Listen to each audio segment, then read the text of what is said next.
یہ پاکستان میں کوئی پریڈکٹ نہیں کر سکتا. جب سب نے سوچ لیا تھا کہ بے نظیر نہیں آئے گی وہ آ گئی. جب سب نے سوچ لیا تھا کہ اب نواز شریف کبھی نہیں آئے گا وہ آ گیا. جب سب نے سوچ لیا کہ عمران خان نہیں آئے گا ہو سکتا کل کو وہ بھی آ جائے. میاں صاحب باہر گئے, سعودی عربیہ گئے تو ہر ایک نے کہا کہ انہیں نے کتنے واپس آ گئے. 7-8 سال گزارنے کے بعد واپس آ گئے, پرائم منسٹر بھی بن گیا. السلام علیکم ناظرین, میں ہوں طارق خان, ایک نئے پوڈ کاسٹ کے ساتھ حاضر ہوں, ایک ایسی شخصیت کے ساتھ جنہوں نے پاکستان کی تاریخ اپنی آنکھوں کے سامنے بنتے دیکھی. سیاست دان جو اس وقت جتنے بھی سیاستدان پاکستان میں برسر اقتدار ہیں ان کی آنکھوں کے سامنے بنے, پروان چڑھے اور اب ان کے نظریات کو انہوں نے بدلتے دیکھا. اپنی آنکھوں کے سامنے پاکستان میں لوگوں کی تقدیریں بنتے اور بگڑتے دیکھیں. اجاز الحق صاحب, آپ کا بہت شکریہ, ہم نے آپ نے پروگرام پوڈ کاسٹ کے لیے وقت دیا. سر بہت آپ کا بھی بہت شکریہ جناب, تھینک یو. سر یہ کیا ہونے لگا اب؟ کیا ہونے لگا ہے یا کیا ہو رہا ہے؟ کیا ہونے لگا سر؟ ہو تو رہا ہے, سمجھ آ گیا. انہوں نے کہنا شروع کر دیا کہ ہم باقاعدہ طور پر صوبوں کی طرف جانا چاہتے ہیں, گڈ گورننس کی طرف جانا چاہتے ہیں. ہونے کیا لگا سر؟ اصل میں پاکستان کا جو میجر مسئلہ ہے نا وہ کسی کو سمجھ نہیں آ رہی کہ ہر کوئی سمجھتا ہے کہ یہ کریں گے تو حالات ٹھیک ہو جائیں گے, یہ کریں گے تو حالات ٹھیک ہو جائیں گے.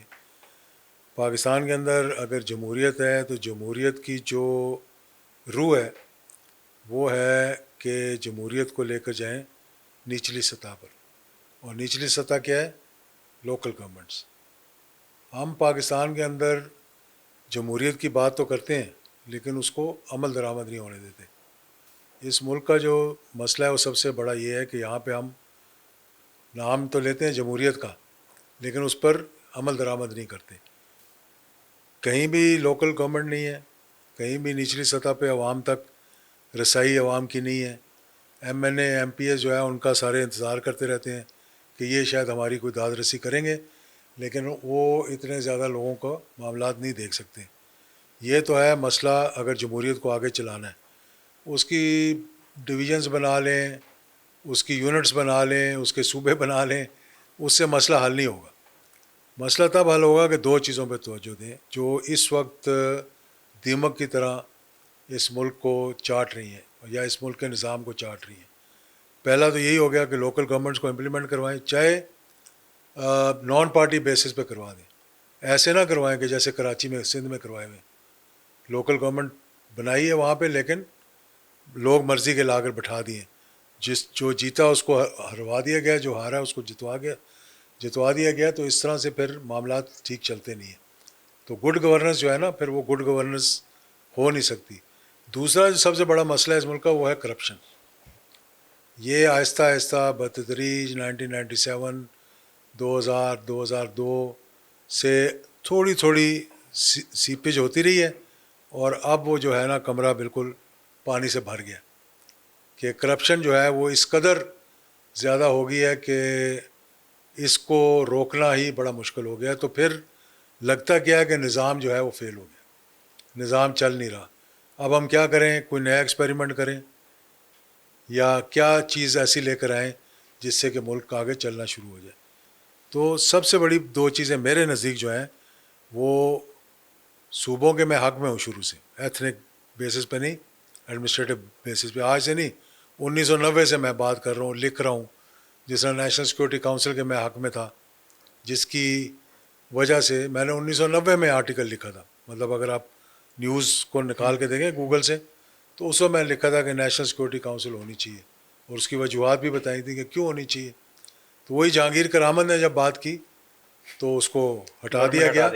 لیکن جس وجہ سے اس کو ہٹایا تھا وہ یہی بات نہیں تھی کہ جو اس نے تقریر کی تھی, وہ وجہ کچھ اور تھی جو کہ مطلب بعد میں کبھی آپ کو بتائیں گے. نہیں سر, یہ آج موقع ہے. نہیں آج نہیں, آج وہ بات نہیں, وہ کرنے والی بات نہیں ابھی کہ کیا وجہ تھی اس کو ان کو ہٹانے کی. وہ یہ نہیں تھی کہ انہوں نے کہا نیشنل سیکورٹی کونسل بننی چاہیے, کیوں یہ تو کوئی بڑی بات نہیں تھی. اب تو بن بھی گئی ہے, اب تو مطلب بیٹھتی بھی ہے, نیشنل سیکورٹی کونسل ہے, ایڈوائزر ہیں, یہ ہے, وہ ساری چیزیں ہیں.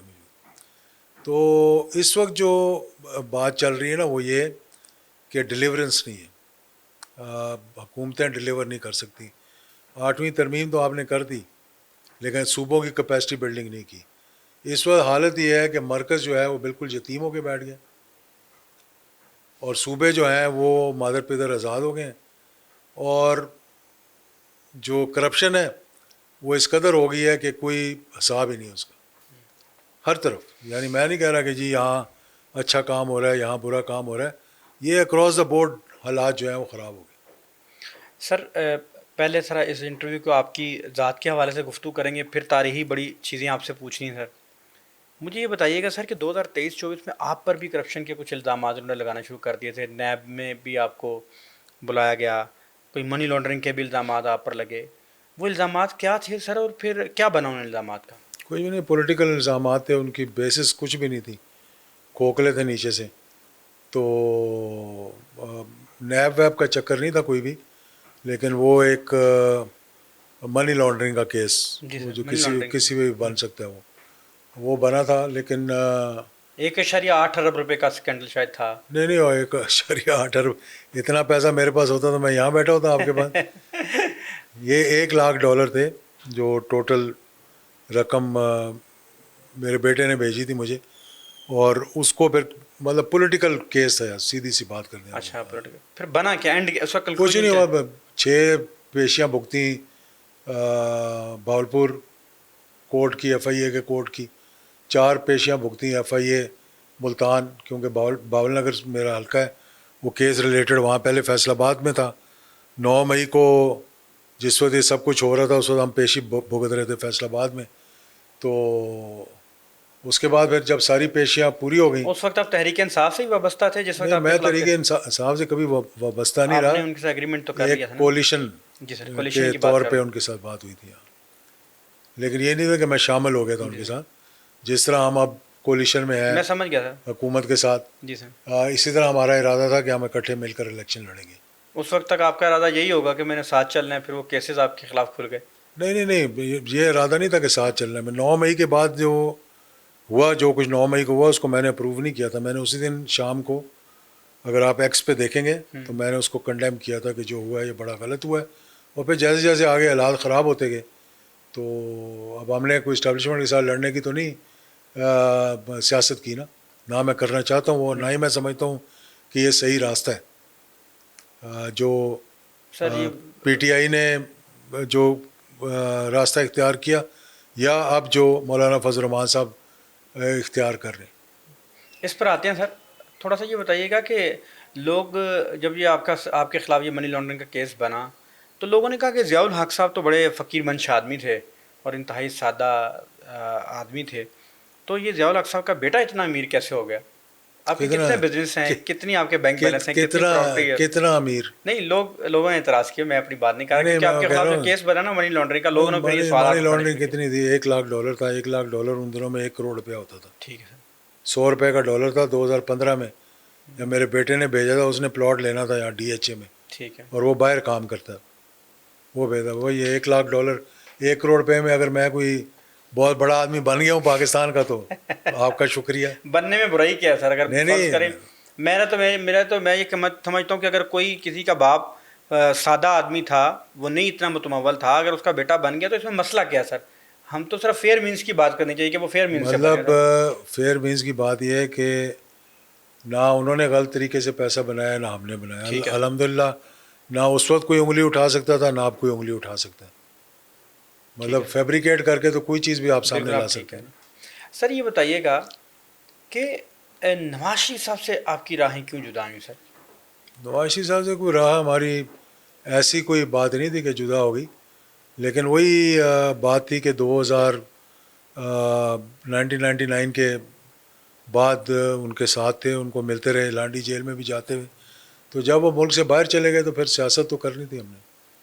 سیاست تو خواجہ آصف نے بھی کی، خواجہ سعد رفیق نے بھی کی. ہاں، تو یہ والی سیاست کی طرف جانا آپ نے گوارا کیوں نہیں کیا سر؟ نہیں میں اس قسم کی سیاست نہیں کر سکتا نا جس قسم کی وہ کرتے ہیں.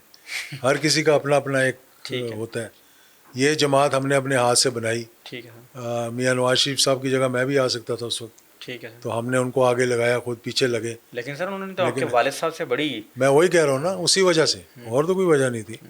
ہم نے کہا اگر انہوں نے کہا کہ میری عمر لگ جائے تو چلو ہم بھی ان کا ساتھ دیتے ہیں. ورنہ اس وقت سب یہی کہہ رہے تھے آپ اپنا سامنے کھڑے ہو جائیں تو جماعت بنا لیں تو سارے لوگ ہمارے پیچھے لگ جانے تھے اس وقت. ضیاء الحق صاحب نے کہا تھا کہ نواز شریف صاحب کو میری عمر لگ جائے, سنا ہے, کہا تھا, میں نے دیکھا تو نہیں ہے لیکن کہیں کسی فنکشن کے اندر انہوں نے کہا تھا کہ نواز شریف کو میری عمر لگ جائے. تو سر یہ بتائیے گا, جب آپ نے راستے جدا کیے خاص طور پہ یہ نواز شریف صاحب سے, آخری کیا ملاقات ہوئی تھی نواز شریف صاحب سے؟ کیا سوچ کے آپ نے کہا ہے بس یار بس یہ جب وہ چلے گئے اس وقت کی بات ہے, یا پہلے ہی آپ نے مائنڈ میک اپ کر لیا تھا کہ اب یہ سیاست تو ہم نے کرنی ہے, یہ جائے تو گئے؟ نہیں, بس وہ رائے جو ہم نے اپنی جماعت بنا لی, پھر ہم نے پاکستان مسلم لیگ ضیاء الحق شہید بنا لی, اپنی جماعت بنا لی. ہم نے کہا چھوٹی سیاست کریں گے لیکن کم سے کم آزادی کے ساتھ کریں گے. سر یہاں تو غلامی ہے نا پارٹیوں کے اندر, یس سر کرتے رہو تو ٹھیک ہے, لیکن نو سر کیا تو بولتے چلو نکل جاؤ باہر.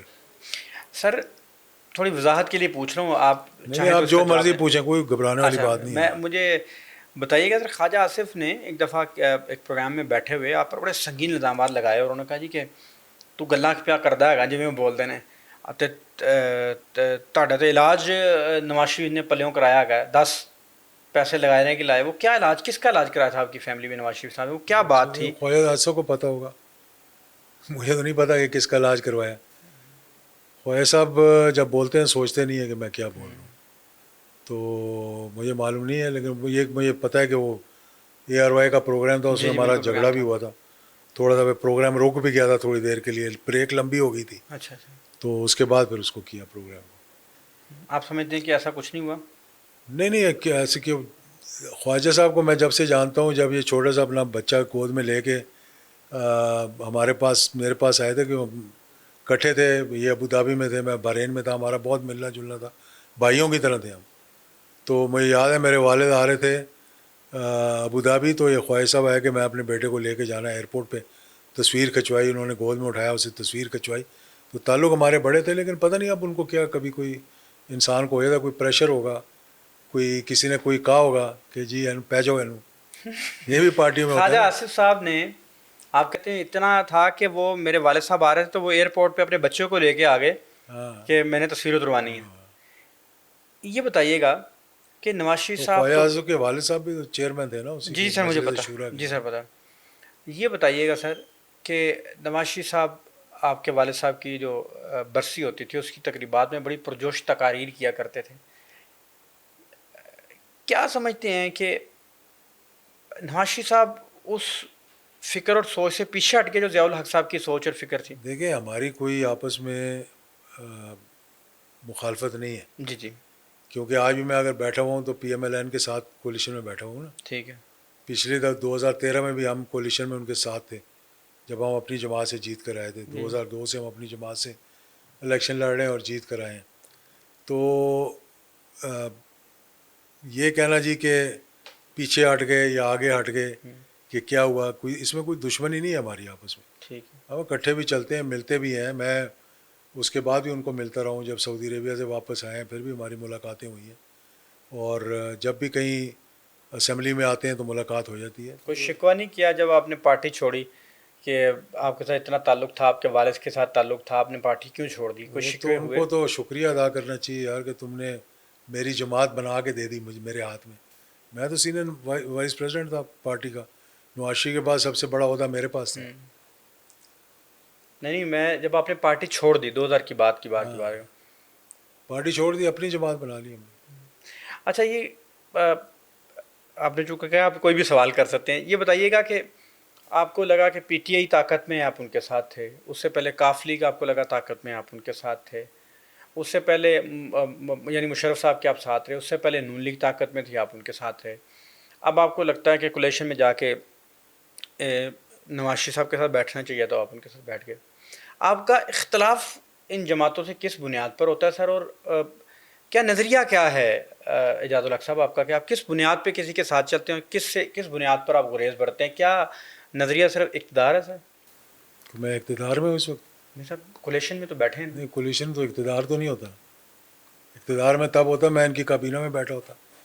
وہ بھی آپ خود ہی نہیں بیٹھے ہوں گے سر؟ میں خود ہی نہیں بیٹھا کابینہ میں. تو آپ کی مرضی ہے نا بٹھانے کے لیے, جہاں اتنے لوگ بیٹھ گئے آپ بھی بیٹھ سکتے تھے سر. نہیں, میں وہی بتا رہا ہوں نا کہ اس میں وہ بات نہیں ہوتی کہ آپ دیکھتے ہیں کہ اس میں ملک کا فائدہ کس میں ہے, آپ کدھر کھڑے ہوئے ہیں, کیا کر رہے ہیں.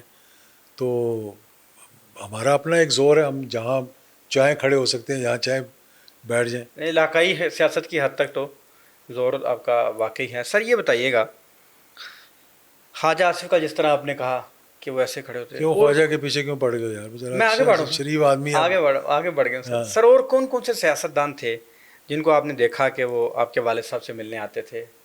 یعنی یہ سیاستی جو ماحول ہے اس میں جو بڑے نام ہیں اور بعد میں ڈیموکریسی کی بات کرتے ہیں، امریت کے خلاف بات کرتے ہیں، کون کون سے نام آپ نے دیکھے کہ یہ کچھ واقعات کچھ شیئر کرنا چاہیں آپ؟ نہیں، کون نہیں تھا یہ آپ بتایا سر. نا، یہ سارے اسی گملے سے نکلے ہوئے ہیں، سمجھائی نا. کوئی ایسی نہیں ہے پنیری جو وہاں سے نہ آئی ہو. تو اب بعد میں یہ کہنا کہ جی میرے سے یہ غلطی ہوگی یا میرے والد سے یہ غلطی ہوگی، تو اس کو تو کوئی فرق نہیں نہ پڑتا. لیکن جو اس وقت اسمبلی کے اندر ہیں وہ کہیں نہ کہیں سے اسی وقت کی پیداوار ہیں.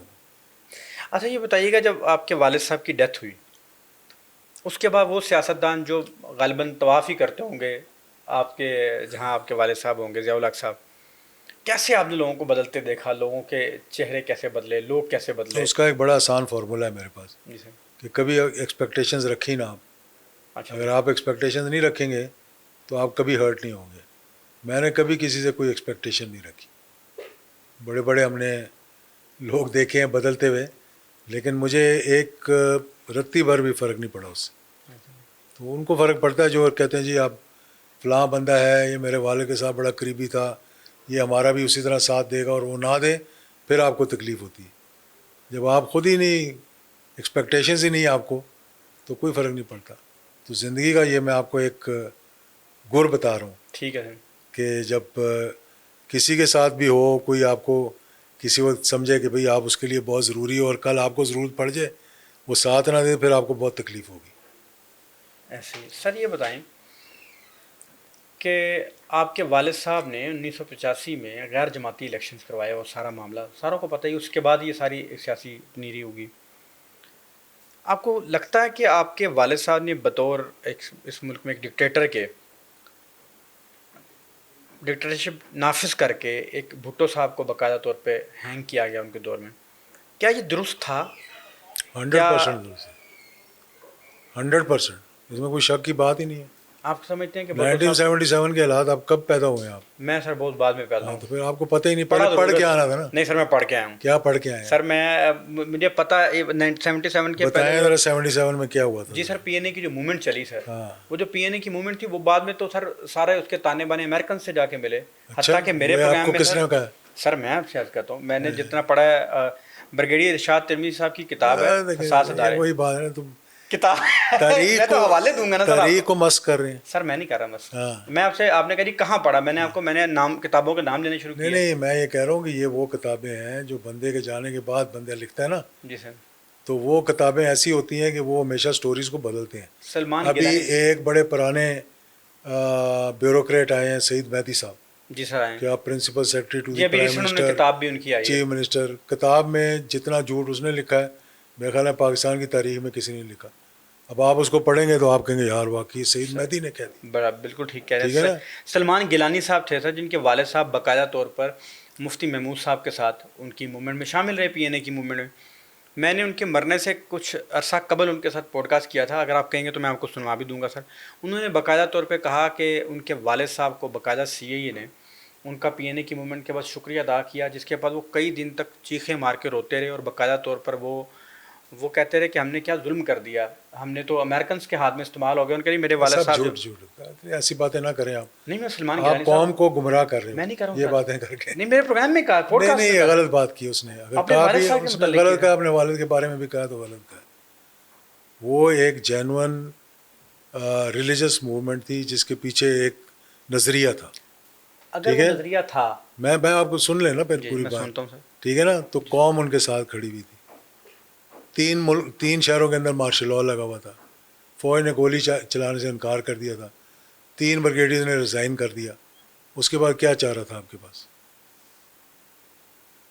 اور بھٹو صاحب کو بتایا جا کے، جنرل ضیاء الحق نے بھٹو صاحب کو جا کے بتایا کہ 3 شہروں میں اگر مارشل لاء لگا رہے ہیں تو تھوڑے عرصے کے بعد پورے ملک میں مارشل لاء لگے گا، پھر فوج آپ کے سربراہی میں نہیں لگائے گی، پھر فوج مارشل لاء لگائے گی. اب آپ کہیں یار پی این اے کی موومنٹ تھی وہ امریکہ نے کی تھی، تو آج کل کو آپ کہہ رہے ہوں گے یار یہ پی ٹی آئی کی جتنی جگہیں جلائیں انہوں نے 72 جگہ پہ جا کے انہوں نے جو توڑ پھوڑ کی وہ بھی غلط کیا، نہیں، وہ بھی سی آئی اے کے کہنے پہ بالکل کیا غلط کیا. نہیں سر، پی ٹی آئی کے لیڈر وہاں موجود تھے، وہ کیسے ہم نہیں کہہ نہیں، سکتے کس کے کہنے پہ کیا تھا؟ سر ان کی سوچ اور اپروچ تھی، اینٹی وہی میں کہہ رہا ہوں اسٹیبلشمنٹ سوچ کے تحت انہوں نے اس ملک کے ساتھ، اس ملک کی سیاست کے ساتھ ظلم کر دیا پی ٹی نہیں، آئی. میں یہ کہہ رہا ہوں کل کو بیٹھ کر لوگ پوڈ کاسٹ کریں گے جی کہ فلاں نے کروایا، ہینری فلاں نے کسنجر نے تو کروایا. کہا تھا نا کہ we will make horrible example out of you. So Bhutto Sahab کو اتنی بڑی بات کہہ دی ان نہیں کی، پھر کیا ہوا؟ پھر انہوں نے لیٹر لہرایا باقاعدہ طور پر، یہ میرے خلاف کیا ہو رہا ہے. تو وہ بھی ایک عمران خان نے بھی لڑایا تھا. لیٹر لڑانے سے کیا ہوتا ہے؟ مجھے دیں کاغذ یہاں سے فولڈ کر کے دیں، میں بھی ہلا دوں یار. سر آپ سمجھتے ہیں کہ بھٹو صاحب کو ضیاء الحق نے پھانسی دے کے بالکل نہیں، ٹھیک ضیاء کیا؟ الحق نے پھانسی دی نہیں ان کو، تو عدالتوں نے دی. عدالتوں نے دی. آپ سمجھتے ہیں ٹھیک پھانسی ہوئی تھی؟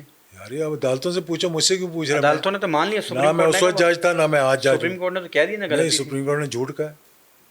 جس شخص نے کہ یہ کہا آج وہ سب سے بڑا لانتی بنا ہوا ہے اس ملک کے اندر. کون تھا اس وقت چیف جسٹس؟ آپ جنرل اس کی کون تھا چیف فائزہ جسٹس؟ کی بات کر رہے ہاں، ہیں. تو اس کو کیا آج سڑک پہ نکل کے دکھائے؟ کیوں کہا تھا اس نے؟ خوش کرنے کے لیے. یعنی اس سپریم کورٹ کا فیصلہ اس درست نے تھا، کوئی اس دیکھیں، سپریم مجھے کورٹ کا غلط ایک ہے. میں نے پوچھا تھا سوال، جی سر. میں کہا اس کے اندر ایک قانونی غلطی نکالے، ایک سر آپ یہ اگر پورے کیس کے اندر. میری گائیڈنس کے لیے سر مجھے یہ بتائیے گا سر کہ آپ ماشاءاللہ تاریخ آپ نے اپنی آنکھوں سے پاکستان کی تاریخ بنتے دیکھی ہے، ہم نے تو چلو پڑھی ہے نا سر. پاکستان کی تاریخ میں آج تک مشورے پر صرف ایک ہی پھانسی دی گئی ہے، اور کہتے ہیں کہ بھٹو صاحب کو دی گئی ہے کہ قتل کے مشورے میں شامل تھا. پاکستان میں آج تک کوئی پھانسی ایسی نہیں ہوئی جو کسی کو اس بنیاد پہ دی گئی ہو کہ اس نے مشورہ دیا تھا تو اس بنیاد پہ پھانسی. ایک بندے کا قتل تھوڑی ہوا تھا، اچکزئی کے بھائی کا قتل ہوا، کیس تو ایک ہی چلا نا. نذیر شہید کا اس کو کیا، بہت کچھ، پھر خواجہ صاحب رفیق صاحب کے والد بھی شہید ہوئے، وہ تو بہت کچھ آتا نا. لیکن اس کیس میں جہاں پھانسی دی گئی اس میں مشورے پر ان کو پھانسی دی گئی. مشورے بھی پھانسی ہوتی ہے، اور کس میں ہوتی ہے پھانسی؟ اس نے جا کے خود تو نہیں مارنی تھی ان نا. کے بعد کبھی کسی کو کیوں نہیں ہوئی مشورے پہ؟ کس کے بعد؟ اس کے بعد کسی نے مشورہ دیا ہی نہیں ہوگا. اگر مشورہ دیا کہ اس میں ہنسنے والی کون سی بات ہے؟ میں حیران ہوں. میں خود حیران ہو رہا ہوں، آپ کی باتیں سن کر میں حیران ہو رہا ہوں اور آپ ہنس رہے ہیں آگے سے یار. سر اچھا سر میں صرف اچھا میں یہ چاہتا ہوں سر کہ میں سوال لیکن اب بات سنو میری، نہ تو میں جج ہوں نہ میں اس وقت بیٹھا ہوا تھا. جن ججوں نے دی انہوں نے 100% جج ہائی کورٹ کے تھے، سپلٹ ڈیسیجن تھا سپریم کورٹ کا. اس کے بعد ریویو میں گئے، ریویو میں 100% ججز جنہوں نے اس وقت بات کی تھی اس ساروں کے ساروں نے کہا کہ جی قانونی طور پہ اس میں کوئی غلطی نہیں تھی. اس کے بعد ہو جاتا ہے چیپٹر کلوز. ٹھیک ہے نا. زرداری نے ریفرنس بھیجا زرداری کو خوش کر کے، یہ تو وہ فائز عیسیٰ ہے جو کہ اسمبلی میں آ کے بیٹھ گیا تھا ایز چیف جسٹس، پارلیمنٹ کے اندر آ کے بیٹھ گیا تھا. تو ججوں کا تو یہ کام نہیں ہوتا. اور آج اس فائز عیسیٰ کی یہ حالت ہے کہ وہ باہر سڑک پہ نہیں نکل سکتا پاکستان میں. اگر آپ کہتے ہیں کہ ایک جج جو ہے وہ پارلیمنٹ میں نہیں بیٹھ سکتا آ کے، تو چلو یہ کوئی لمبی بحث نہیں ہے، آ کے بیٹھ جائے کیا فرق پڑتا ہے اس سے؟ تو اس کو نہیں بیٹھنا چاہیے تھا وہاں. تو کسی ایک جنرل کو سر برسر اقتدار آنا چاہیے. کیوں نہیں آنا چاہیے؟ وجوہات ہوتی ہیں نا، ہر ایک کی وجوہات تھی. جو حالت تھی 1977 میں نے آپ کو بتایا ہے. تھوڑا اور مطالعہ کریں گے تو آپ کو زیادہ معلومات آ جائیں گی. کسی اس وقت کے بندوں سے بیٹھ کے بات کریں گے جن کو دلائی کیمپ میں ڈالا ہوا تھا، جن کو سلوں پہ لٹایا. مولانا توفیل صاحب سے پوچھیں، یا اور کچھ نہیں، جا کے شامی صاحب سے پوچھ لیں. شامی صاحب کا میں نے انٹرویو کیا تھا. مجیب الرحمان شامی صاحب سے پوچھ لیں جا کے. اس سے وہ بیچارے ضیاء شاہ صاحب فوت ہو گئے جو ان کے ساتھ کی. الطاف حسن قریشی صاحب ابھی فوت ہوئے ہیں، ان سے پوچھیں جا کے کہ آپ کے ساتھ کیا کیا تھا دلائی کیمپ میں. پیپلز پارٹی کے بہت سے رہنما اور لوگ کہتے ہیں کہ ان کے ساتھ بھی مار پڑی. خاور نعیم ہاشمی صاحب کو مارا، کوڑے مارے گئے. تو کوڑے مارنے کی تو ویڈیوز بھی ہیں. ہاں، یہی کچھ تو ضیاء الحق صاحب نے کوڑے مارے گئے تھے ان لوگوں کو جنہوں کے زانی تھے، شرابی تھے، جو پکڑے گئے تھے. ان کو آج ہیرو بنا کے پیش کیا جا رہا ہے. ہوٹلوں کے اندر عورتوں کے ساتھ پکڑے گئے تھے، ان کو کوڑے لگے. اس کی تصویر اٹھا کے رضا ربانی صاحب نے پارلیمنٹ میں لگائی ہوئی ہے کہ یہ بہت بڑا وہ تھا، 30 مار خان تھا، اور یہ پتہ نہیں لگا کہ اس کو پکڑا کس وجہ سے تھا. مطلب ریڈ ہینڈڈ پکڑا گیا تھا خاتون کے ساتھ. کون سا ہوٹل میں جا کے وہ جس کی تصویر لگائی ہوئی ہے، مجھے اب نام تو پتہ نہیں کہ کون ہے وہ. کبھی سینٹ میں جائیں تو جا کے دیکھ لینا وہاں. اچھا یہ بتائیے گا سر کہ ضیاء الحق صاحب نے باقاعدہ طور پر وہ جنرل عامر کی میجر عامر کی ہم نے انٹرویو سنا اور انہوں نے کہا جی اختر عبد الرحمن نے بلایا اور کہا کہ بھائی جان ہم ضیاء الحق صاحب نے کہا کہ ہم یہ افغان جنگ میں جا رہے ہیں. اس وقت تک امریکن اس سارے معاملے میں نہیں آئے تھے. اس وقت انہوں نے کہا جی کہ ہم اس سارے معاملے میں جا رہے ہیں, اب تیاری پکڑیں. جنرل اختر عبد الرحمن کو کہا جنرل ضیاء الحق صاحب. سر یہ بتائیے گا کہ کبھی آپ کی ڈسکشن ہوئی ہے, میں اپنے علم کے ہی پوچھ رہا ہوں, کیا وجوہات تھیں کہ اپنے علم کے لیے پوچھنا چاہتے ہو یا عوام کے علم؟ نہیں سر, میں اپنے دونوں کے اپنے علم کے تو لیے. پوڈ کاسٹ بند کر کے بات کرتے ہیں نا آپس میں. اپنے علم کے لیے کیا مطلب ہے؟ آپ ایک سوال کر رہے ہو جو کہ لوگ دیکھیں گے. جی سر, اپنے علم کے لیے بھی عوام کے لیے بھی. میں آپ کو سوال کر رہا ہوں جی سر, جو میں چاہتا ہوں کہ عوام کے لیے کلیئر ہو بات. ٹھیک ہے سر, آپ پوچھیں مجھ سے. جی میں پوچھتا ہوں سر, کیا عوامل تھے, کن عوامل کے تحت یہ فیصلہ کیا گیا کہ ہمیں افغان جنگ میں جانا چاہیے؟ آج کل دیکھ رہے ہیں آپ جنرل ضیاء الحق شہید کی جو وائرل ہوئی ہوئی ہے اسٹیٹ آف حرمت ہرمز کے والی؟ بارے میں ہاں میں ہے. اور جو ہے آپ کو معلوم ہے کہ اس تحریک کے پیچھے, جہاد کے پیچھے کتنے ملکوں کو آزادی ملی؟ 43 ملکوں کو. پورا سینٹرل ایشیا اور پورا ایسٹرن یورپ آزاد ہوا صرف جہاد افغانستان کی وجہ سے. یہ تو بعد میں بیچارے اگر کوئی سنبھال نہیں سکے تو کبھی آج کہتے ہیں جی کلشنکوف بھی کب آیا ملک کے اندر؟ جب 1973 آنورڈ 77 تک جب بلوچستان کے اندر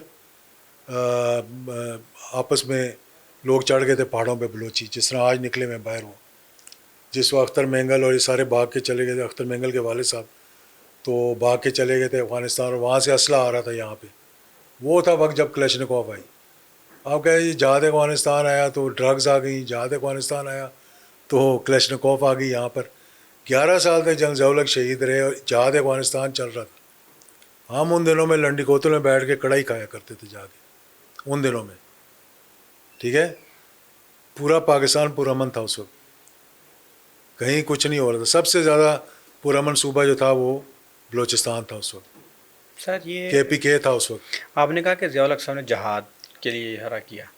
ایک ڈاکومنٹری میں ابھی آپ کو لنک دے دوں گا. نہیں مجھے نہیں چاہیے, آپ ایسے بتا دیں. چارلی ولسن سینیٹر تھے, امریکن ہاں میں سینیٹر, جانتا ہوں. انہیں کہا جاتا ہے کہ وہ معمار تھے اس افغان وار کے, امریکنس. تو ضیاء الحق صاحب کا جملہ ہے کہ چارلی ڈیڈ اٹ. نہیں, ضیاء الحق صاحب نے کبھی نہیں کہا چارلی ڈیڈ اٹ. میں آپ کو شیئر چارلی ولسن نے صرف ایک دوست کے تحت میں کہہ سکتا ہوں کہ پاکستان کے لیے اور جہاد افغانستان کے لیے اس نے اسٹنگر میزائلز دلوانے کے لیے مدد کی تھی. اور پاکستان کا وہ بعد میں نواز شریف صاحب کے ساتھ بھی بڑا دوست رہا, بلکہ نواز شریف صاحب کا لابیسٹ بھی رہا ہے وہ چارلی ولسن جو تھا. وہ ایسی انہوں نے ایک مووی سی بنا دی ہے کہ جو چارلی ولسنز وار, اور آپ جیسے بچے دیکھتے ہیں وہ سمجھتے ہیں شاید چارلی ولسن نے یہ لڑائی لڑی آگے. چارلی ولسن کو تو پتہ ہی نہیں تھا کہ کیا ہو رہا ہے کیا نہیں ہو رہا. ہاں البتہ یہ تھا کہ وہ پرو جہاد تھا. اس نے کانگریس میں جا کے اور امریکنز کو کنونس کیا کہ ہمیں سپورٹ کرنا چاہیے اس جہاد. جو میں جتنی میں نے ایک اور بھی بات آپ کی انفارمیشن کے لیے بتا دوں کہ کوئی امریکن سولجر جو ہے افغانستان پہ بوٹ کن پٹ از بوٹس, یہ بھی میں نے پڑھا, اور یہ بھی میں نے پڑھا. دوسری بتا دوں نا, کوئی پاکستانی فوجی شہید نہیں ہوا جہاد کے. اور یہ بھی ہے کہ جنرل ضیاء صاحب نے کہا تھا کوئی ڈائریکٹ فنڈنگ نہیں دیں گے آپ.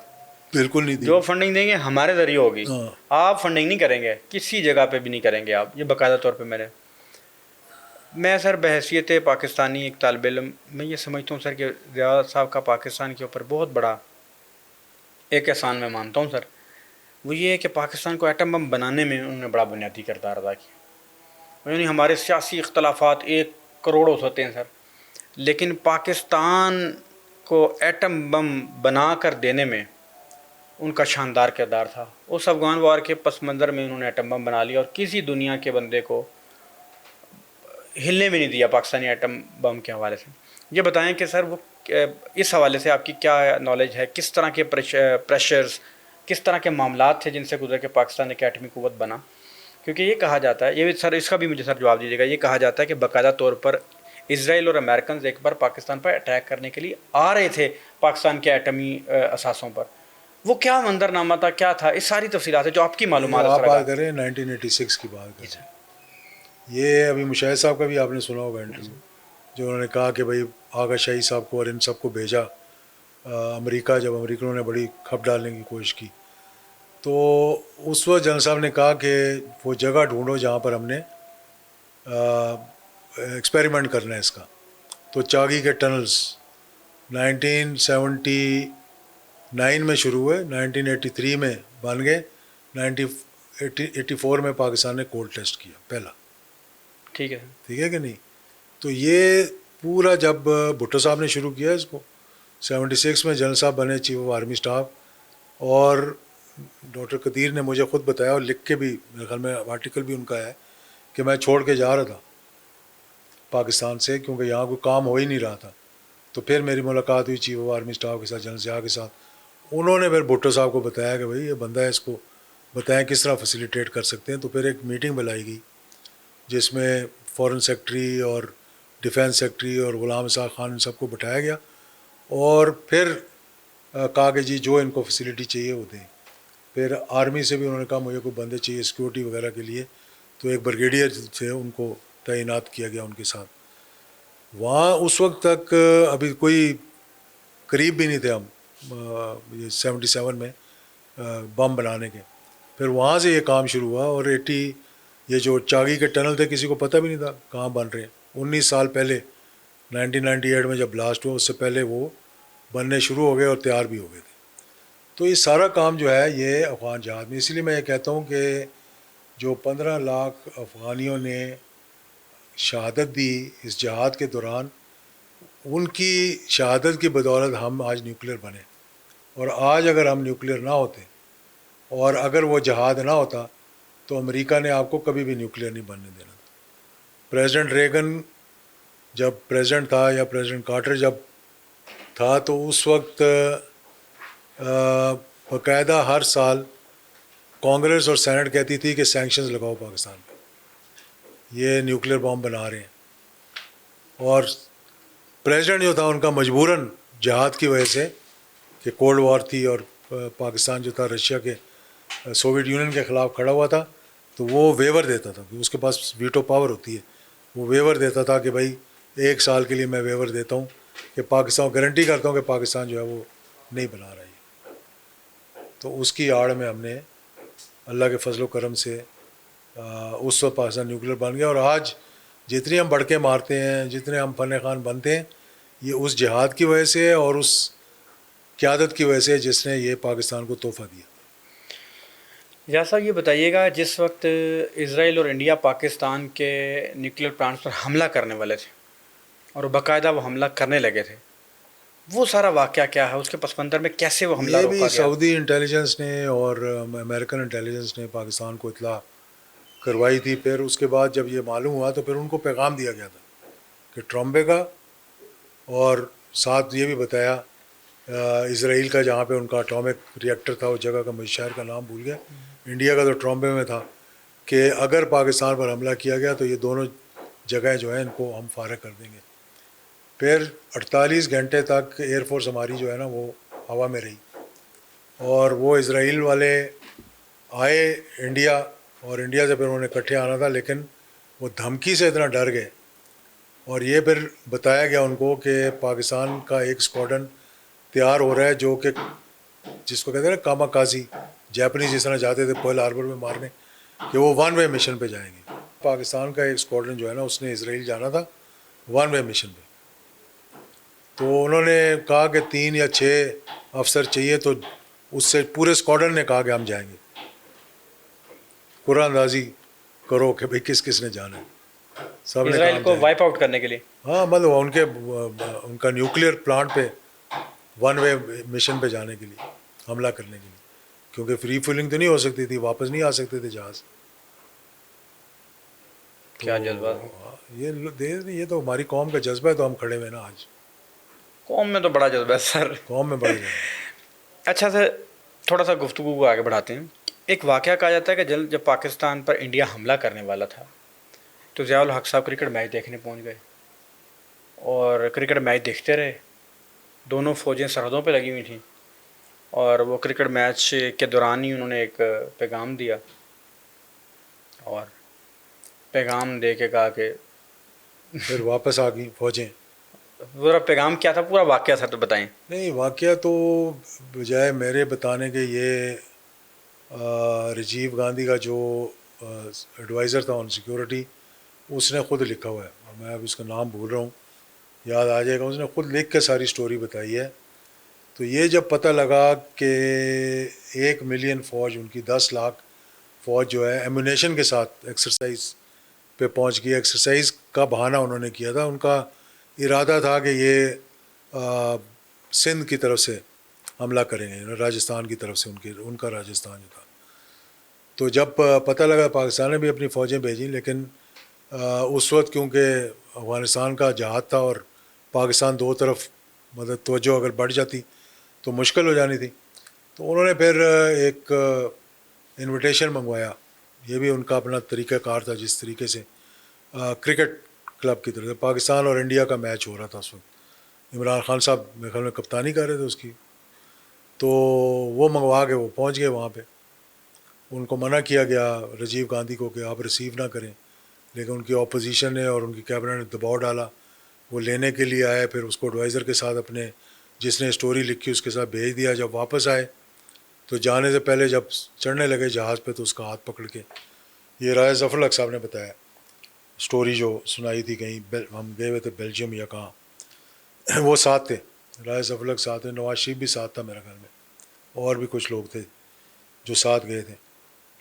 ان کے بقول کہ جب سارے چڑھ گئے تو ان کا 1 منٹ تو اس کا ہاتھ پکڑ کے سائڈ میں لے گئے. تو وہ ایڈوائزر وہاں کھڑا ہوا تھا, تو راجیو گاندھی تھا اور جنرل صاحب تھے. تو وہاں پر انہوں نے بتایا کہ تم حملہ کرنا چاہتے ہو کر دو, لیکن لوگ پھر راجیو گاندھی ہلاکو خان کو بھول جائیں گے اور راجیو گاندھی کو ضیاء الحق کو یاد رکھیں گے. کیونکہ the moment I land back in Pakistan, میں آرڈر دوں گا فائر, تو جو چیز تمہارے پاس ہے وہ ہمارے پاس بھی ہے. تو وہ ڈر گیا, پھر ایٹم بم. گھبرا گیا. تو راجہ ظفر الحق صاحب بتاتے ہیں کہ ہاں پاکستان تو اس وقت بنا چکا تھا نا, 86 کی بات ہے, 87 کی جی بات سر. ہے, 87 کے فیبرری کی بات ہے. تو راجہ ظفر صاحب کہتے ہیں کہ ہم سارے پریشان تھے کہ بھائی لڑائی لگنے والی ہے, ہم جائیں گے, حملہ ہوگا, تو لوگوں نے کہنا یہ دیکھو یہ کرکٹ میچ دیکھ رہے تھے تو یہاں پاکستان کے اوپر حملہ کر دیا ہندوستان نے. تو انہوں نے کہا ہم سب پریشان بیٹھے تھے. جنرل صاحب بڑے مسکراتے ہوئے جہاز پر آئے, تو کہتے ہیں ان کے ساتھ والی سیٹ خالی تھی, تو میں جا کے بیٹھا وہاں اور میں نے ان سے بات کی, پوچھا کہ کیا ہوا. تو انہوں نے کہا انشاءاللہ سب ٹھیک ہو جائے گا. تو انہوں نے کہا کیسے. انہوں نے کہا جب ہم لینڈ کریں گے تو دیکھ لینا. تو پھر جب تک لینڈ کیا تھا اس نے آرڈر دے دیا کہ بھائی ریٹریو, تو فوجوں کو واپس بلا لیا اس نے. تو یہ جو تھا ایک جو کہتے ہیں نا جس کو اللہ پہ بھروسہ کرنا اور ہمت سے کام لینا, تو یہ اس قسم کی چیز تھی. جتنا میں نے پڑھا سر, اس کے مطابق 88 میں جب یہ افغان جہاد ختم ہو گیا, سارا معاملہ وائنڈ اپ ہو گیا, تو ضیاء الحق صاحب کو یہ ریئلائزیشن ہو گئی تھی کہ اب چونکہ افغان جہاد ختم ہو گیا, امریکن کا پاکستان کے اندر مفاد ختم ہو گیا, تو ڈیفینیٹلی وہ ضیاء الحق صاحب کو شہید کر دیں گے. اور آپ بھی جتنی بھی انویسٹیگیشن ہوئی, جتنے بھی معاملات ہوئے, آپ بھی ان کے ساتھ جو حادثہ پیش آیا, ان کا جو طیارہ گرا ہے, آپ اس کو حادثہ نہیں سمجھتے جتنا میں نے آپ کے بارے میں پڑھا تھا. امریکنز نے کیوں ضیاء الحق صاحب کو شہید کرایا, اور اس پہ آپ کا کیا موقف ہے سر؟ دیکھیں بات یہ جو آپ نے بات کی ہے وہ صحیح تھی. ایک تو وہ کہتے تھے کہ جو لوگ جنہوں نے جہاد لڑا ہے ان کو اپنی حکومت بنانے دیں وہاں پہ, اور دوسرا وہ جنیوا ایکارڈ کے بڑا سخت خلاف تھے. وہ کہتے تھے جنیوا ایکارڈ اس وقت ہوگا جب کہ روس پوری طرح سے سوویت یونین وہاں سے نکل نہیں جائے گا, اور وہاں پر ایک حکومت جو ہے ان لوگوں کی نہیں بن جائے گی جو ان کے مطلب لوگوں کی مرضی سے ہو. امریکہ بہت جلدی میں تھا کیونکہ اس وقت تک انہوں نے سوویت یونین کے ساتھ جو رہ گیا تھا باقی, کیونکہ جب ان کا جو آبجیکٹیو تھا وہ تو اچیو ہو گیا تھا, تو انہوں نے اس بات پہ ریزسٹ کیا. تو ایک جو پریوی تھے, جب سپٹمبر 1987 687 میں یہ جب ہو رہا تھا، جنیوا ایکارڈ ہو رہا تھا اس وقت، تو جنیجو صاحب کو انوائٹ کیا گیا امریکہ، اور ریگن کی ان سے ملاقات ہوئی.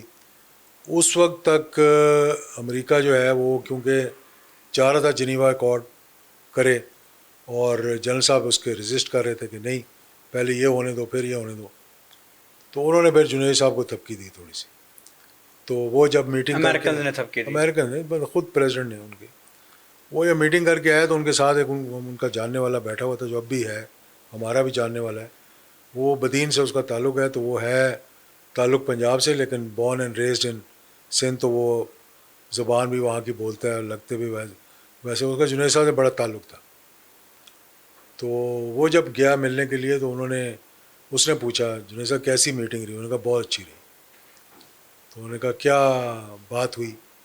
تو جنید صاحب نے ایکسائٹمنٹ میں اسے بتا دیا کہ انہوں نے کہا کہ بھئی تم ایک الیکٹڈ پرائم منسٹر ہو، اور وہ جو ہے وہ فوج کا ریپرزینٹیٹیو ہے، تو you should start asserting your self. ہمیں یہی کہ اپنا دباؤ ڈالنا شروع کرو. پھر آ کر انہوں نے بے نظیر کو دعوت دی آنے کی. جو بے نظیر آئی لاہور میں بڑا ہلا گلا ہوا 86 میں ایک دن کے لیے. ہاں اس کے بعد وہ راؤنڈ ٹیبل میٹنگ بلائی گئی جس میں یہ کہا جی جنیوا اکارڈ ہونا چاہیے. تو وہ پھر یہ سارے جو سٹیپس تھے نا وہ ساتھ ساتھ آ رہے تھے اس کے. یعنی آپ کہہ رہے ہیں کہ جو جنیجو صاحب تھے امریکن نے ان کو اپنی کٹھ پتلی بنا لیا تھا؟ میں یہ تو نہیں کہہ سکتا، لیکن میں نے کہا کہ ہمارے ہاں بڑے کمزور ہوتے ہیں. جب امریکہ کی ٹیلی فون نہیں آتا تو وزیر اعظم پریشان ہو جاتے ہیں. جب آرمی چیف سے پریزیڈنٹ امریکہ کا مل لیتا ہے تو یہاں کے وزیر اعظم بڑا اپنے آپ کو کمزور سمجھنے لگ جاتے ہیں. تو اس وقت بھی یہی تھا کہ اب خان صاحب کو کال نہیں آئی تو بہت پریشان تھے کہ امریکہ میری کال نہیں بلکہ وہ تو باقاعدہ مذاق بن گیا تھا. ہاں وہی میں کہہ رہا ہوں نا. تو اس لیے وہ جنید صاحب کو واقعی وہ کہنا ان کا تو سمجھتے بھائی مجھے بہت اچھا سپورٹ ان کی مل گئی ہے مجھے، تو میں جو چاہوں میں کر سکتا ہوں. تو وہ آپس میں پھر ڈفرینسز پیدا ہو گئے تھے کافی. آپ نے حادثے کی بات پھر کال کر دی، وہ حادثہ تھا یا امریکنز نے ضیاء الحق صاحب کو قتل دیکھیے اس کروایا؟ میں میرے کہنے سے کوئی فرق نہیں پڑتا. یہ تو ڈکلیئرڈ ہے in the joint investigation report of Pakistan air force and U S air force کہ by the process of elimination انہوں نے کہا کہ اٹ واز اے سیبوٹاج. ٹھیک ہے نا. یہ تو مطلب طے شدہ ہے. یہ 350 سے اوپر پیجز کی رپورٹ ہے. 37 صفحے اس کے ریلیز کیے تھے غلام اسحاق خان صاحب نے جو صدر بن گئے تھے، اور اس میں انہوں نے کہا تھا کہ سیبوٹاج اسٹیبلش ہو گیا. یعنی کہ ضیاء الحق صاحب کا طیارہ گرنا باقاعدہ طور پر امریکنز نے وہ طیارہ گروایا اور ان کو شہید کروایا. یہ آپ یہی کہنا چاہتے ہیں کلیئر ورڈ میں؟ امریکنز کا میں نہیں کہہ رہا. اچھا میں تو یہ نہیں کہتا کہ امریکن، میں تو سوال پوچھے ہیں. بہت سے میرے انٹرویو لگے ہوئے ہیں ابھی بھی یوٹیوب پہ آپ دیکھ سکتے ہیں. ایک ٹرکش تھا APP کی طرح نیوز ایجنسی کو دیا تھا، تو اس میں بہت سے سوالات میں نے اٹھائے ہیں. ہم تو سوال اٹھاتے ہیں جی کہ ان سوالوں کا جواب کیوں نہیں ملا ہمیں. لیکن آپ کسی میں یہ پائلٹ نہیں کہا کہ امریکہ نے مارا یا روس نے مارا یا انڈیا نے مارا ہے یا ہمارے اندر سے کوئی شرارت ہوئی ہے. تو یہ سارا ایک ضیاء الحق صاحب میں اگر ملا کہوں جلا. آپ ڈر رہے ہیں اس لیے نام نہیں لے رہے؟ نہیں میں نے کس سے ڈرنا ہے؟ امریکہ سے ڈرتے ہیں؟ میں کہتا میں ڈرنا ہوتا تو میں 88 سے یہ شور کر رہا ہوں تو اس وقت میں ڈر جاتا. لیکن جہاں تک یہاں تک آپ پہنچ گئے ہیں کہ وہ حادثہ نہیں تھا بلکہ شہید کیا گیا تھا ان کو. ہاں شہید کیا گیا تھا. اس سے آگے نہیں پہنچ سکتے. کون کیوں شہید کرائے گا؟ رکاوٹ ڈالنے میں، اس کو کور اپ کرنے میں بہت سے لوگوں کا ہاتھ تھا. اس میں امریکہ بھی شامل تھا کہ according to the blue book rules کہ جہاں پر کسی US سٹیزن کا حادثے میں انوالو ہو وہاں پر 72 گھنٹے 48 گھنٹے کے اندر اندر FBI کو پہنچنا چاہیے انویسٹیگیٹ کرنے کے لیے.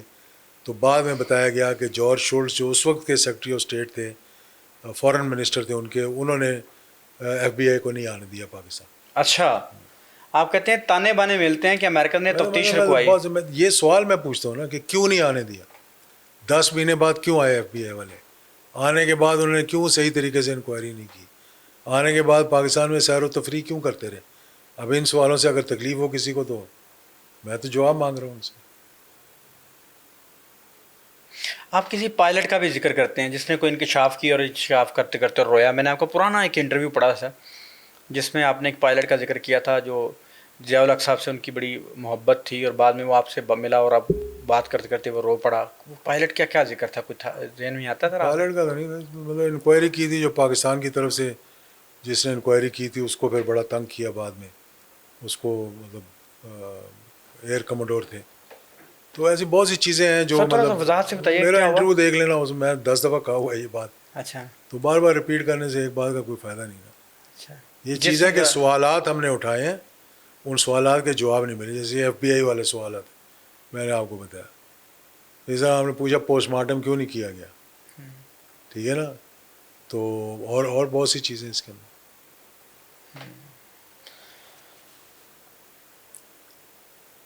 نواز شریف صاحب کی جو سیاست ہے، جو اب ان کا اللہ تعالیٰ ان کو زندگی دے، عمر ہو گئی ان کی کافی، اللہ ان کو صحت دے، سب کو صحت دے. یار نوازادہ نصر اللہ صاحب 95 سال کے تھے تو نواز نہیں میں شریف دعا کر رہا ہوں سر، میں ان کے مقابلے میں بچے ہیں نہیں وہ بالکل. سیاست تو انہوں نے اس طرح برسر اقدار نہیں آیا نا، وہ تو بس سپورٹیو رول میں رہ گئے. آپ نواز شریف صاحب کی طرز سیاست سے مطمئن ہیں کہ ٹھیک یہاں تک ان کے ساتھ جو ہوا ٹھیک ہوا، یا آپ سمجھتے ہیں کہ نواز شریف سے زیادتی کی گئی؟ یہ اب جواب وہ خود دے سکتے ہیں، بہتر ہے. میں اب اس کی جگہ بیٹھ کے تو نہیں دے سکتا کہ ان کے ذہن میں کیا ہے. نہیں آپ کی کہ میرے ساتھ زیادتی ہوئی ہے ایک آبزرور کے طور پہ تو آپ نہیں. ایک آبزرور کے طور پہ تو دونوں طرح سے بہت سی چیزیں ہیں نا ایسی جو میں کہہ سکتا ہوں، تو اس کا فائدہ کوئی نہیں بات کرنے کا. اچھا یہ بتائیے گا کہ عمران خان صاحب سے جب آپ کی آخری ملاقات تھی اس میں کیا گفتگو ہوئی؟ عمران خان سے آخری ملاقات میں نے یہی سمجھایا کہ فوج کے ساتھ پھڈا مت کرو. اور میری بات سنتے تھے وہ شروع سے. نہیں، میں 5 مارچ سے پہلی دفعہ ملا تھا. 9 اپریل کو اس کی حکومت ختم ہوئی ہے میرے خیال میں، یا 12 اپریل تھی یا 9 اپریل تھی. 1 مہینہ پورا وہ میں یہی سمجھاتا رہا کہ یہ لڑائی لڑنے کے بجائے آپ کوئی بیچ کا راستہ نکالیں. اور میری بات سنتے تھے. ایک دن بیان دے دیتے تھے اچھا، پھر کوئی جا کے کان میں کچھ اور کہتا تھا، پھر وہ غصہ جو ہے وہ نکلتا تھا. یہ غصہ ہے نا سارا اندر کا غصہ. جس طرح نواز شریف صاحب نے بہت انٹرویو اس قسم کے بڑے سخت دیے فوج کے خلاف جس میں باتیں کی. یہ ذرا عمران خان نے بھی، اس کو بھی غصہ ہوگا کسی وجہ سے، تو اس نے بھی سارا غصہ جو ہے. آپ سمجھتے ہیں کہ رجیم چینج میں امریکنز کا کوئی ہاتھ نہیں تھا؟ نہیں، میں کہا وہ ڈونلڈ لو کا آیا تو ہوا تھا وہ ایک مراسلہ جس کے اندر مینشن کیا گیا تھا. اب اتنا جو مینشن کیا اس سے تو لگتا ہے کہ ان کی خواہش تھی. اب اس کو کسی نے تو پورا کیا نا خواہش کو. انہوں نے خود آ کے تو نہیں چینج کیا. آپ کہتے ہیں عمران خان کو ہٹانا امریکہ کی خواہش تھی. ڈونلڈ لو کی میٹنگ میں کیا میں تو یا جو آپ نے دیکھا وہ میں نے دیکھا. میں کوئی اندر تو نہیں، مجھے ڈونلڈ لو نے آ کے نہیں بتایا. اس مراسلے سے آپ کا کیا آپ آغاز کرتے ہیں، کیا کنکلوڈ کرتے ہیں اس سے آپ؟ جو پاکستانی سفیر کو اس نے کہا کہ ہر چیز ٹھیک ہو جائے گی اگر یہ کہا نا اس نے، یہ کہا جاتا ہے، تو اس کا کیا مطلب ہے کہ ان کی خواہش تھی یہ. تو اگر وہ ہو گیا جب، تو اب آپ بیٹھ کے یہ سوچ رہے ہیں کہ شاید ان کی خواہش کے مطابق ہوا. میں بھی یہ سوچ رہا ہوں. اچھا یہ بتائیے گا کہ آپ عمران خان صاحب کو سیاست میں واپس آتا دیکھتے ہیں؟ یہ پاکستان میں کوئی پریڈکٹ نہیں کر سکتا. جب سب نے سوچ لیا تھا کہ بے نظیر نہیں آئے گی، وہ آ گئی. جب سب نے سوچ لیا تھا کہ اب نواز شریف کبھی نہیں آئے گا، وہ آ گیا. جب سب نے سوچ لیا کہ عمران خان نہیں آئے گا، ہو سکتا کل کو وہ بھی آ جائے. یہ تو کوئی پریڈکٹ نہیں کر سکتا نا. ایک زمانہ تھا 2002 میں جب میاں صاحب باہر گئے، سعودی عربیہ گئے، تو ہر ایک نے کہا کہ انہوں نے کتنے واپس آنے. 7-8 سال گزارنے کے بعد واپس آ کے پرائم منسٹر بھی بن گیا ہو. آپ کے جو اپوننٹ ہیں شوکت بسرا صاحب، وہ تو کہتے ہیں جی میں الیکشن کمیشن میں قرآن پہ حلف دیتا ہوں کہ میں الیکشن جیتا ہوں. اگر ضیاء الحق صاحب سمجھتے ہیں کہ وہ جیتے میں، تو وہ بھی قرآن پہ حلف دے دیں میں اپنا کیس وڈرا کر دوں گا. اعجاز الحق سمجھتے ہیں. ہاں اعجاز الحق صاحب. اب اس کے لیے میں قرآن پہ حلف دوں گا؟ اس کو کہو جا کے اپنی شکل دے، منہ ہاتھ دھو، پھر آگے بات کر. تو وہ تو آپ کے بارے میں کبھی ایسا ہوا ہے کہ قرآن پہ حلف دیں اور اس چیز پہ حلف دیں اور اس چیز پہ حلف دیں الیکشنز کے اندر؟ نہیں. اور کیا میرے قرآن پہ حلف دینے سے کوئی فائدہ ہوگا اس کو، یا اس کے قرآن پہ حلف دینے کے؟ اس کو کہیں تو قرآن پہ حلف دے کہ وہ جو اس کا بندہ جس پہ ہمیں 302 کے کیس میں اس نے ڈالا تھا اس کو قرآن پہ حلف دے کے کہے کہ اعجاز اللہ اس میں انوالو تھا. دیں گے ہم. 3.5 سال ہم نے کیس بکتا ہے. اچھا شوکت بترا نے 48 پیشیاں ہوئیں. شوکت بترا نے آپ پر قتل کے کیس میں پھنسوا دیا. قتل کے کیس میں پھنسوا دیا. اس کا کہیں جلوس نکالا تھا, اس کا کوئی اسسٹنٹ تھا یا کزن تھا, کون تھا جو کہ فوت ہو گیا تھا اس حادثے میں. تو ہمیں بھی 109 میں ڈال دیا اس نے, مشورے میں. لیکن آپ 48 پیشیاں بھگتی ہم نے. 48 3 سال کیس چلا وہ دے گا قرآن پہ حلف. وہ کہ قرآن اٹھا کے کہہ کہ اعجاز الحق صاحب انوالو تھے. یہ ایسے تھوڑی قرآن اٹھا لیتا آدمی. آپ نے ایک ریسنٹ ایک اسٹیٹمنٹ یہ بھی دی کہ یہ پاکستان میں اینٹی کروچ کا کروچ اسپرے بڑا اسٹرانگ ہے, اس لیے پاکستان میں وہ حالات نہیں بن سکتے. میں نے کہا کہ دونوں ملکوں کے حالات سے موازنہ نہیں کر سکتے. ہندوستان کے حالات اور ہیں, پاکستان کے اور ہیں. وہاں پہ ایک کاکروچ جنتا پارٹی بن گئی ہے, یہاں پہ کاکروچ جنتا پارٹی بنانا بہت مشکل ہے. آپ کو یہ لگتا ہے کہ, آخری سوال میرا یہ ہے آپ سے, آپ کو یہ لگتا ہے کہ جو اسرائیل یہ گوارا نہیں کر رہا تھا کہ ہمارے پاس ایٹم بم ہو, وہ ہمارا وجود گوارا کر رہا ہے, اور یہ آپ کو لگتا ہے کہ کبھی نہ کبھی ہمیں اور اسرائیل کو آپس میں ٹکرانا ہی ٹکرانا ہوگا, کیونکہ یہ اسرائیل کے لیے کسی طرح قابل قبول نہیں ہے کہ وہ ہم سے نہ ٹکرائے. اس پر آپ کی رائے؟ دیکھیں یہ تو نہ پاکستان نے ان کے وجود کو تسلیم کیا, واحد ملک ہے دنیا میں میرا خیال ہے جس نے کہ اسرائیل کو تسلیم نہیں کیا. اور بھی ملک ہیں, بنگلہ دیش بھی ہے, بنگلہ دیش بھی, اور بھی ہیں ملک. سعودی عربیہ نے بھی تسلیم نہیں کیا ان کو ابھی تک, ان کے ساتھ ڈپلومیٹک ٹائز نہیں ہے. لیکن یہ کہنا کہ جی ٹکراؤ ہوگا کہ نہیں ہوگا, میرا خیال ہے کہ وہ پاکستان کو برداشت نہیں کر سکتے. یہ تمام مسلمان ممالک جو ہیں ان کو شکر گزار ہونا چاہیے ایران کا کہ اس نے اس کے آگے وہ نکا ڈال دیا, ورنہ یہ تو سب کو لے دے گئے تھے. ان کے راستے میں کوئی رکاوٹ ہی نہیں ہے, وہ تو سمجھتے ہی نہیں تھے کوئی رکاوٹ ہے. دیکھیں نا سیریا میں, لبنان میں حزب اللہ کے خلاف جس طرح سے انہوں نے سارا آپریشن کیا, لبنان کے اندر گھس گئے, سیریا کے اندر حکومت گولان ہائٹس پہ واپس آ کے قبضہ کر لیا, اور وہاں سے عراق پہنچنا آپ کو ان کے لیے مشکل ہی نہیں تھا. تو وہ جو گریٹر اسرائیل کا خواب تھا, ایران نے اس خواب کو ایک ڈرونا خواب بنا دیا.